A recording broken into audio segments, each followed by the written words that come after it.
organization called GeniusCorps. GeniusCorps is an international organization that's one single focus is to increase the amount of innovation and the success of innovative ideas everywhere on the planet Earth, and to connect the people, places, and knowledge necessary to make that happen. As a part of what GeniusCorps does in that concept of connection, we don't take connection lightly. We understand there's virtual connections and there's real life connections. And even though some of us have roots in technology, we know nothing replaces a real connection. The virtual can enhance it afterwards. So what we thought to do is, so there were so many people in different places, you hear little plugs here and there about Africa.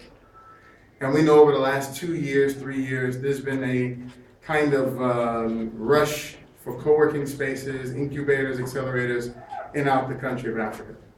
But like many of our colleagues, not just in Atlanta, which is one of the innovation hubs of the United States, but in Boston, in Boulder, in Silicon Valley, and so many other places where everyone's focused on innovation. They say we hear about it, but we don't know anything about it.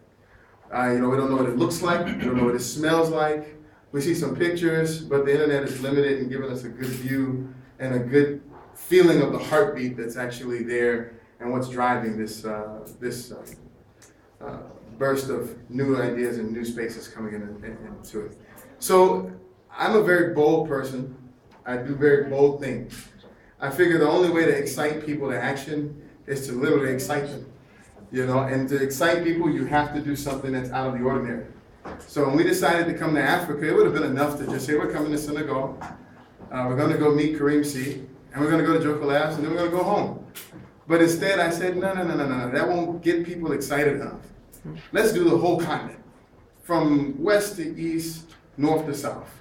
So let's come into Senegal, and let's start with Jokkolabs. And then let's go to South Africa, go to Johannesburg, Cape Town, then let's go to Nairobi in Kenya, let's go to Egypt and go to Cairo. So we can say we did the whole continent, and we uncovered this beautiful, innovative space that's there. And I wanted to make it, that's not crazy enough, that's only a little crazy. I said, let's do it all in 2 weeks. That made it really crazy, right? So now that got everybody's attention. And we have the attention of some 170, 180 groups, from political groups, public groups, donor associations. Our first stop was Washington, D.C. We had a great send-off from the ambassador from South Africa to the United States, Ambassador Ibrahim Rasool. We also had some good conversation with a member of the White House before we left about this topic and everything else. So we've been very advantageous in putting this out there. So what we thought to do with this trip, which was even more powerful, is let's take a set of Americans that can talk in the language of Americans, and a language basically which is the foundation of the current innovative space, right? The founder of it, at least. I have to give credit to Silicon Valley. I'm not from California, I'm from the East Coast, so for me to do that hurts a little bit. But I do that because it's the truth. But let's take some people that are familiar to them and bring them into the space and make them evangelists for Africa. So the delegation that we have is not sponsored by anybody. No one encouraged us to come for some false reason. No one said, I get a free trip, I'm just gonna go. Instead, these are people that said, I understand the value of what's there. I am interested in innovative space in Africa and the innovators in that space. And I would like to know how young Africans are fixing their own problems, or how people are fixing problems on the ground in Africa. And they paid their way by themselves. It is funded by the individuals on the trip. So that is the last thing I'll say about GeniusCorps, openly, unless you ask me. The most important thing is our delegation. And I'll have a chance to invite them up, or would you? I think I'd like to.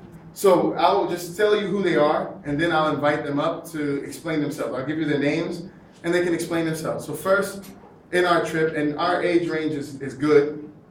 We have people who have experience and know how to make companies successful. I'll start with Ms. Jeanette Newman, who is here.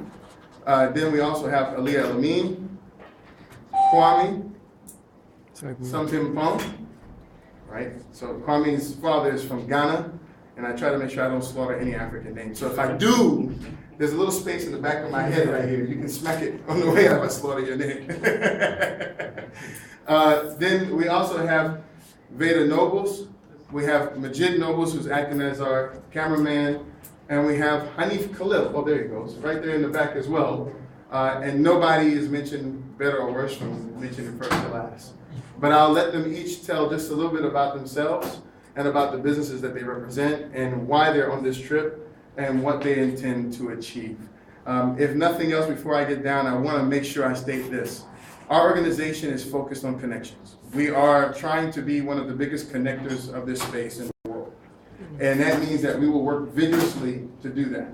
We don't charge for what we do. We do it because we want to do it. We have a way to make money, but this ain't it.